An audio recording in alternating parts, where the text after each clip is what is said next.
Denver Broncos versus the Kansas City Chiefs game recap. The good, the bad, and the ugly of the game.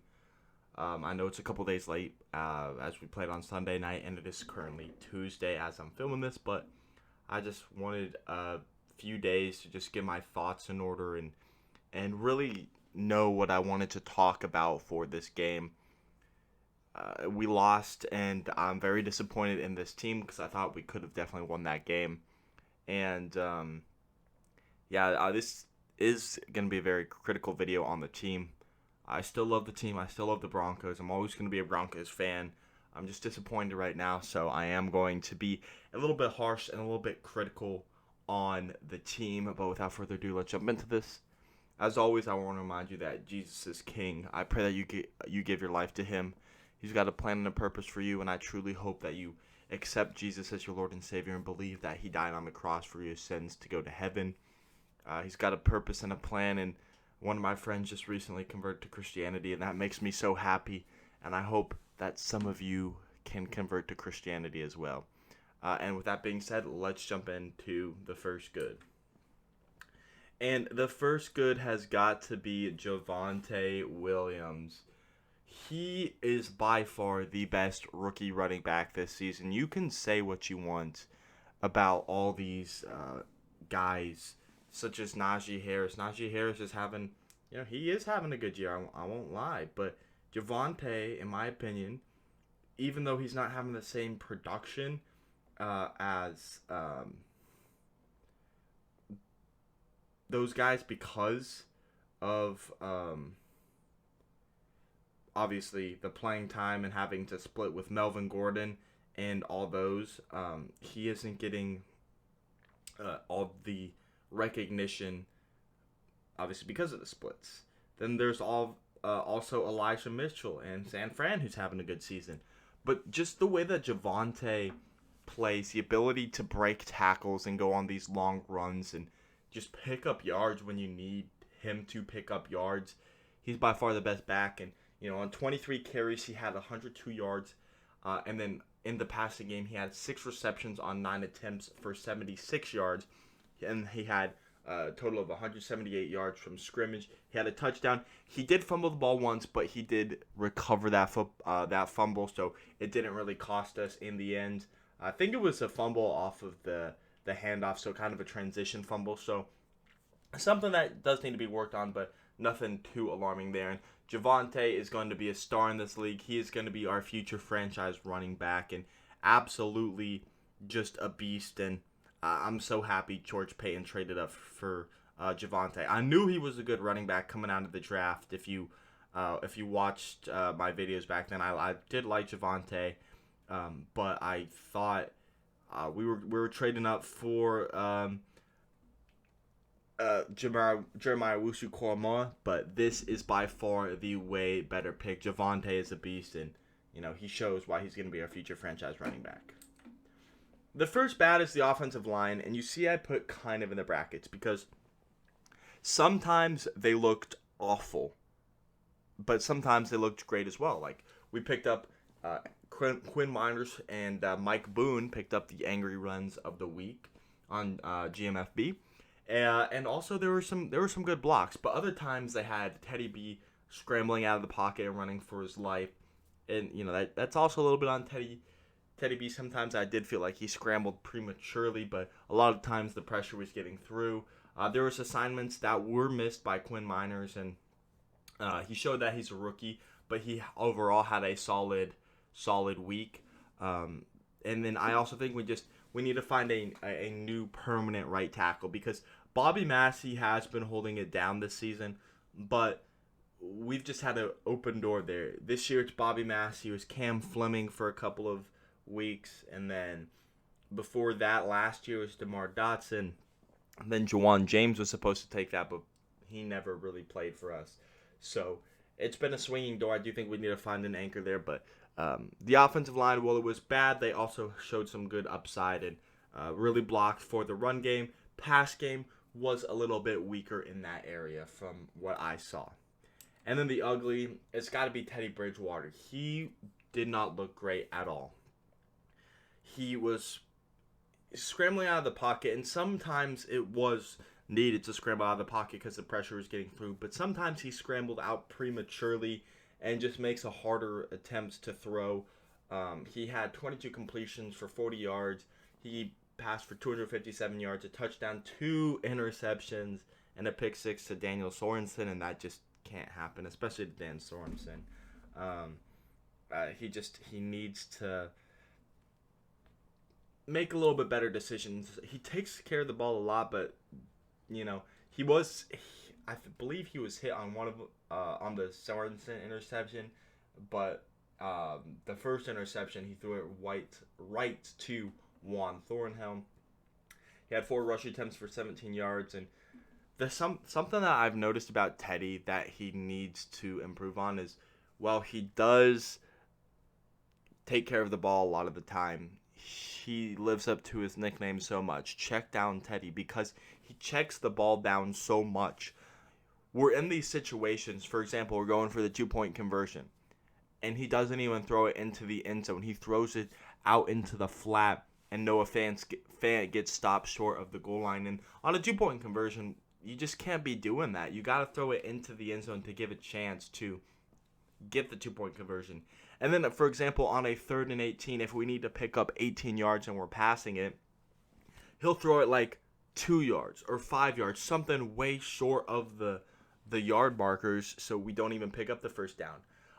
I want him to throw it past the first down marker, and I even get it if you throw it, say, to the 10, and you throw it like 5 yards, a couple yards short, like 5-ish yards short, they go and make the play and pick up the first. But when you throw it like 2 to 5 yards on a 3rd and long, like an 18, this didn't happen in the game, but it's just something that you need to work on, because it's just something that irritates me, is when you need a certain amount of yardage and you don't try and throw for it, and you just check it down. I think that's something that definitely needs to improve from Teddy Bridgewater.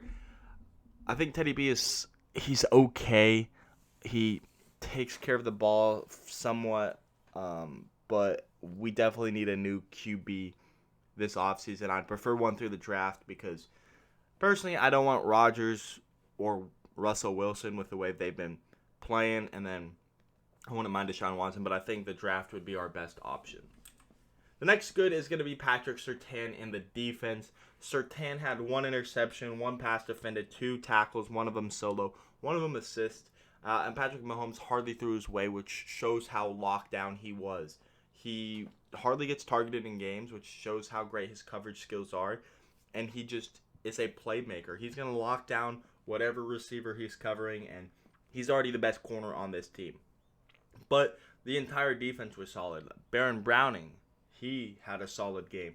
Justin Simmons had a solid game. Sure, there were some things that we could have taken care of, but we held Mahomes, to like 200 passing yards, 16 points. The defense showed up and they did their job. Offense didn't match, so the entire defense was something really, really good that happened in that game. Next is bad. It's going to be the play calling. I think Broncos fans know this, that Pat Shurmur has just not been it at the OC. There's constant run, pass situations, questionable play calling in key situations. For example, we had that 20-play drive that ended in 0 points. We were driving. There were some solid play calls, a couple good 4th down conversions. And then we get into the red zone and we stall out because the play calling is just not that good. And there were some play calls that were very predictable. Like, I even called out on some of the drives and some of the plays, here's what's going to happen. And guess what? We did that. The play calling has not been superb. And I think we need to find a new OC because Pat Shurmur is in it. I'm not one of those Broncos fans that hates Pat Shurmur. I don't mind him, but I know a lot of Broncos fans can't really stand him with the play calls. So I do think it might be time to move on. I do think we'll probably get a new coaching staff next season. So we'll see what happens there. But for right now, from what I've seen, the play calling has just not been great this year. On the offensive side, Fangio has the defense fine. He's calling good defensive plays. Fangio's biggest problem is the clock and time management, making stupid challenges. Although I know a lot of Broncos fans hated the fumble challenge on Travis Kelce. I didn't hate that one, especially slowed down. It looked like it could have been a fumble. But there were some questionable challenge calls for the past few weeks that I think need to be cleaned up, and time management worked for Fangio. But other than that, his play calling on defense has been solid. Shermer, on the other hand, hasn't been great on calling offensive plays. And then the ugly is Deontay Spencer. Don't get me wrong, love Deontay Spencer as a person. He's got great speed, and I thought that he's really sure-fired when catching punts. He hardly muffs punts. Unfortunately, he muffed one in this game, but that was due to one of our own players being blocked into him, which resulted in the muff punt and fumble. But other than that, he hasn't muffed too many punts. But this season, he really hasn't been super spectacular. He's put the special teams and offense in bad situations.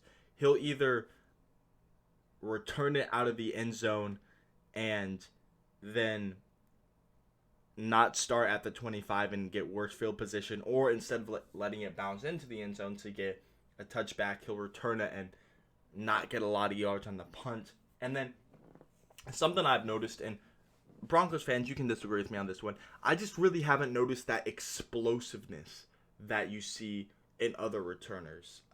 When we were playing the Jaguars, I can't remember what his the returner's name is right now off the top of my head.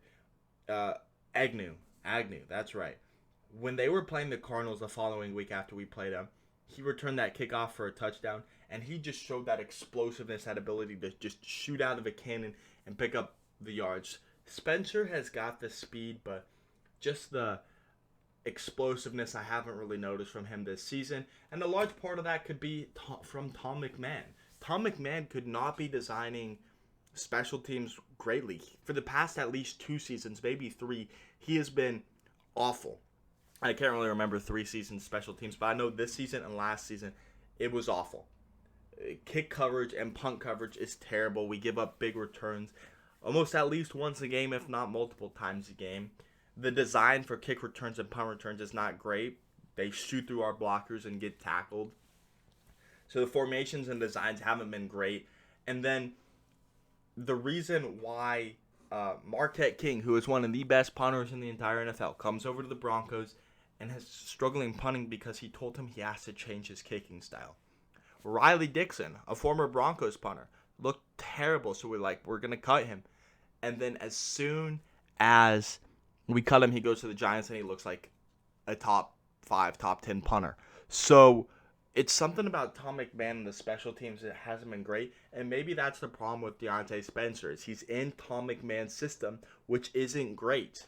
And so maybe if we get a new special teams coordinator, Deontay Spencer can improve, but Tom McMahon has got to go. If we keep Fangio next year, it'll be fine. It'll be whatever. I'm not going to be super duper happy, but I won't be mad. I would be mad if we kept Tom McMahon, because he's just not it at the special teams coordinator. Literally hire anyone else. And some other things that I've noticed is we need to throw to Jeudy more. He has not got a touchdown this season. Now, granted, he was out from week 1 to week 8, 9-ish? Let me check the schedule, actually. Let me check the Broncos schedule, because obviously he went down week 1 against the Giants, and then he didn't return until the game against the Cowboys. So he was out for 1, 2, 3, 4, 5, 6. He was out for 7 games. So he returned week 9 against the Cowboys, and for the past 4 weeks he was in a game. So the past month he has yet to receive a touchdown pass. He hasn't really been targeted too much, although he did get a couple targets in the game against the Chiefs. Let me look up his stats. I noticed at least 2 receptions, but let me check. He had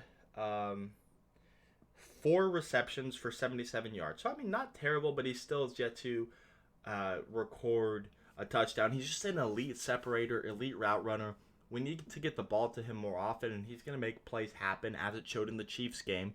If we're going to pass, we have 4 great receivers if you include KJ Hamler, and we're hardly throwing. We're running the ball, which is great because Javonte's a beast, but we need to throw more, and maybe it's just Teddy Bridgewater. We need to get a new quarterback before we can start to throw more, but we need to find a way to get the ball to Jeudy more. And same thing with Noah Fant. He has not been targeted a lot this season. He's a great playmaker when you get the ball in his hands. Of course, he got stopped on the 2-point conversion against the Chiefs, but he is a huge playmaker and a huge part of the offense, and we just need to get the ball in Noah Fant's hands, because when you do, great things are gonna happen. He's got the speed. He's got that big. He's got a lot of strength as he's a tight end, and so I think we need to target Jeudy and Noah Fant more. If we're going to draft a quarterback in this class, which I wouldn't mind, I would love for us to go Sam Howell. Sam Howell's my number 1 guy in this class. We'll get more into this when the college football season winds down and we start getting into the combine and all that stuff. Right now, Sam Howell's my number 1 guy. I know he's probably not for a lot of people, but he's got a good arm. It's not great, but it's not a noodle. He can place the ball where you need it to. He's going to throw with anticipation. He can throw the ball on the run. He can extend plays with his feet, and he'll pick up first downs. He's not like super mobile, but he can make plays with his feet, and I would love if we could get Sam Howell in a Broncos uniform, reunite him with Javonte Williams. Then it'll be Matt Corral. He's obviously, we've seen what he's done at Ole Miss this season. He looks phenomenal. Kenny Pickett, I would love out of Pittsburgh. He looks very solid, all-time leading Pittsburgh passer. 5 seasons there. I wouldn't mind picking him up. Desmond Ridder, he would need some work. Wouldn't be able to start right away, in my opinion, but I wouldn't mind him for the future. Same thing with Malik Willis. Great athlete, great upside, but wouldn't be able to start right away because he's a very raw prospect. And then Carson Strong, the prototypical Broncos quarterback, tall, got a strong arm. Biggest concern there is his injury history, so wouldn't mind that. Some guys I would like to see, and I think I have it on the next one, for 2023, if we don't draft a quarterback in this upcoming draft in 2 years, I would love Bryce Young. If we could get Bryce Young on the Broncos, I think we would be set for a while. Or C.J. Stroud. I think C.J. Stroud is a big acquisition that we could get. Obviously, I prefer Young, but Stroud has looked phenomenal at Ohio State. So either one of those in 2023 would be great. Prefer Young, but Stroud wouldn't be bad either. And even though we lost, I still love this team. I still love the Broncos. Still love all the Colorado teams. Broncos, Avalanche, Rockies, Nuggets. But Broncos and the Avalanche are my 2 favorite. I still love this team. And I still think we can make a playoff push. So let me know your thoughts in the comments. Leave a like, subscribe. I'll catch you in the next one. Peace out.